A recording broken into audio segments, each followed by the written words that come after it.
नमस्कार दोस्तों, मेरा नाम है अनुराग और एक ऐसा युद्ध जिसने न केवल एक राजा को युद्ध करने से रोका बल्कि उसके हृदय को हमेशा के लिए ही परिवर्तित कर दिया। जी हाँ दोस्तों, आज के इस वीडियो में हम लोग बात करने जा रहे हैं कलिंग युद्ध के बारे में, जो कि सम्राट अशोक पर आधारित होने वाला है। और इस युद्ध के बाद किस तरीके से सम्राट अशोक परिवर्तित हुए, जो कभी एक कट्टर रक्तपात करने वाले हुआ करते थे, वे अचानक से परिवर्तित होकर एक बौद्ध धर्म के पुजारी बन गए। दोस्तों, आज के जमाने में उड़ीसा कहे जाने वाला स्थान कभी कलिंग के नाम से जाना जाता था और ये आंध्र प्रदेश के उत्तरी भागों में फैला एक समृद्ध और स्वतंत्र राज्य था। यह स्थान व्यापारिक दृष्टि से बहुत ही ज्यादा महत्वपूर्ण था और समुद्र से जुड़ाव के कारण यह एक बहुत बड़ा सामुद्रिक शक्ति केंद्र भी था। आपको बता दें, कलिंग ने मौर्य साम्राज्य के पहले दो सम्राटों, जहां पर चंद्रगुप्त मौर्य और बिंदुसार को अपने में नहीं मिला लेने दिया था। यह एक स्वतंत्र गणराज्य था जो अपने लोकतांत्रिक मूल्यों के लिए जाना जाता था। चलिए आगे बात कर लेते हैं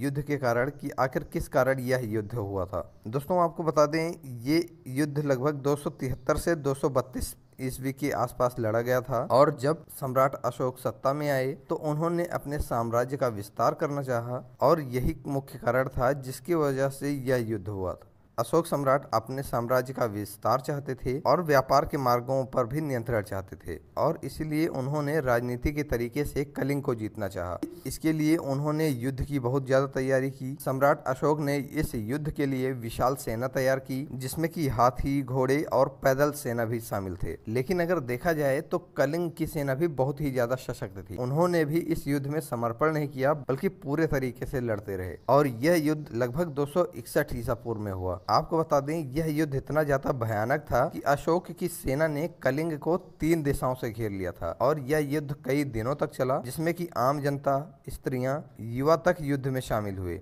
लेकिन इतने अधिक दिनों तक युद्ध चलने के बाद इस युद्ध में लगभग 1 लाख से ज्यादा लोग मारे गए और 1.5 लाख से भी ज्यादा लोग इस युद्ध में घायल हुए, जो कि अशोक की आंखों से देखा नहीं गया। और यही वो क्षण था जिसने की पूरे इतिहास को ही बदल दिया और यहीं से अशोक का हृदय परिवर्तन होना शुरू हो जाता है। अशोक युद्ध के मैदान में मृत शरीरों और कराहते हुए लोगों को देखकर अंदर से टूट गए और उन्होंने कहा, अब मैं कभी किसी को जीतने के लिए युद्ध नहीं करूंगा। और इस बात का सबूत उनके शिलालेखों में भी मिलता है, जिसके बाद वे धर्म परिवर्तन के बारे में सोचते हैं और इसी के बाद उन्होंने बौद्ध धर्म को अपनाना चाहा और भिक्षु उपगुप्त और निग्रोध से प्रभावित होकर उन्होंने बौद्ध धर्म की दीक्षा ली। यह कोई धर्म नहीं था बल्कि जीवन की एक नीति थी। चलिए आगे बात कर लेते हैं युद्ध के बाद अशोक की नीतियों के बारे में, जिसमें कि शामिल थे धार्मिक सहिष्णुता, पशु बलि पर रोक, स्तूपों और विहारों का निर्माण और पूरे एशिया में बौद्ध धर्म का प्रचार। हालांकि युद्ध के बाद कलिंग को धीरे धीरे मौर्य साम्राज्य में मिला लिया गया और अशोक ने वहां के लोगों की भलाई के लिए विशेष योजनाएं शुरू की।